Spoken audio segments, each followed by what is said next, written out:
everyone. So welcome back to my little video series I'm doing on Pilates techniques. And we've been doing ab curls, and then I've added rotations with these ab curls. So we're going to explain a little bit more of different muscles that are used in these exercises and how to become more effective with the ab curls with rotation. So last video, I talked about the shoulders and the movement of the shoulders when we're rotating. Now I'm going to really focus on what's happening through the trunk. And we're going to do a little bit of an anatomy lesson here. I'm going to make it as simple as possible.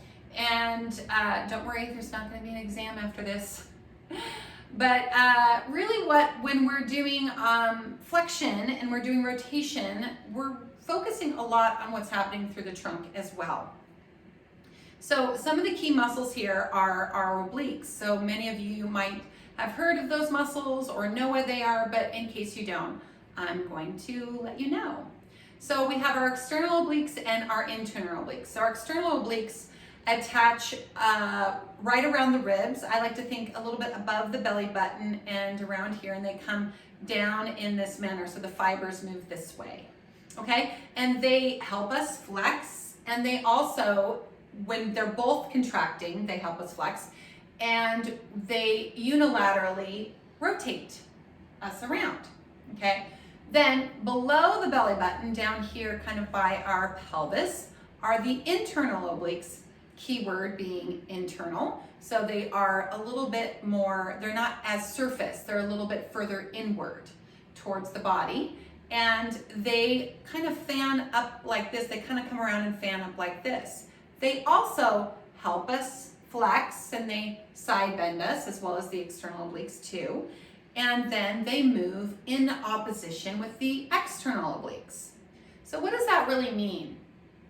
Well, I like to think about a towel. So bringing out a towel, and if you were to take a towel and you were to take the top part and you would go one direction, take the bottom part and go the other direction. Everybody's rung out a towel before. And you pull, you stretch it, and you pull, and you do that, and it makes a really small center and all the water falls out. So that's kind of what's happening when we're rotating, is that the upper obliques, so the external obliques, are working, they're working with the internal obliques, but they're doing opposite things. So the right would pull to the left, and the left would pull to the right, okay?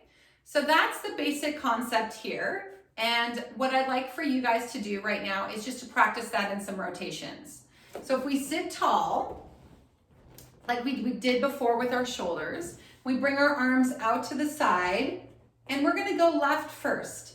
So as I move left, I'm gonna think about my right oblique pulling around, and then my left internal oblique pulling up. It's almost like I'm making a little X here, right? Or one side of an X. And then I'm gonna come back around, I'm gonna do the other side. So then when I rotate right, my left oblique pulls down and my right pulls up and towards it, and then back. So let's try that again, okay? So let's inhale, rotate left, right oblique pulls down, left oblique pulls up. Now, think about when you're doing this, making your belly button smaller, just like that towel. So you're gonna get that length first. We're inhaling to get that length, and then we're cinching the waist in, and then coming back, and then doing the other side, and then coming back. And I'm doing this in an upright position, so this is only one spine movement, meaning we're not adding the flexion yet. We're just doing the rotation so that you can identify and feel those muscles. And what you might have noticed is that one side's a little bit easier than the other. Well, this is because we all have imbalances, and I'm right-handed, so rotating right's easier for me. And so it's easier for me to go that direction than it is this direction. I feel like it's a little stiffer. And that's completely common, and that's okay. But once we add the flexion, it's taking one more element into the trunk, right? Because when we're sitting up tall, we're just rotating the spine this way. It's only one trunk movement. Then when I add flexion, I'm doing this and this. So it presents a little bit more complications, because if your spine is stiff, stiff being, lack of real fluid mobility in flexion and extension, then curling up presents its own challenge. And then when you rotate, that can present its own challenge. This is why these exercises can be really hard. So let's go ahead and pull this all together.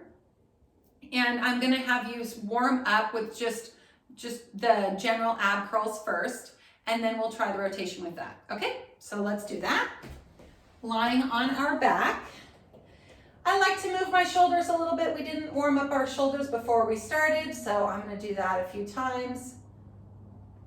And just opening the collarbones wide, cinching my waist in, disassociating the shoulders from the trunk. And you will remember in my previous video with the shoulders that when we come up, elbows stay in your periphery, and I'm thinking about crown going up, ample space between my chin and my sternum. So as my crown goes up, I have to think about going down in opposition to that. I like to talk about oppositions a lot. And then my pelvis is heavy, so this is my ab curl. Okay, elbows in my periphery. And the other thing is I'm working a little bit also on the shoulders as I'm abducting. Remember, that's kind of pulling them apart from each other and then protracting a little bit forward as well. So then curling up and then coming down. I'm going to do one more. Curling up and then coming down. Okay, so then when we go into our rotation, let's not forget about what we did with the shoulders. But now we're going to add that image of that towel wringing out. So I'm going to curl myself up, and when I rotate right, I bring my right shoulder back. My left shoulder is going to go up and forward. My left oblique is going to pull, and guess what? My right internal oblique is going to move towards it. And then I'm going to come back to center, and then I'm going to do the other side. So as I go left, right shoulder blade comes up and forward. Left shoulder blade goes down and back. Right oblique pulls across. Left internal oblique pulls towards it. And then back to center. And then gently come down.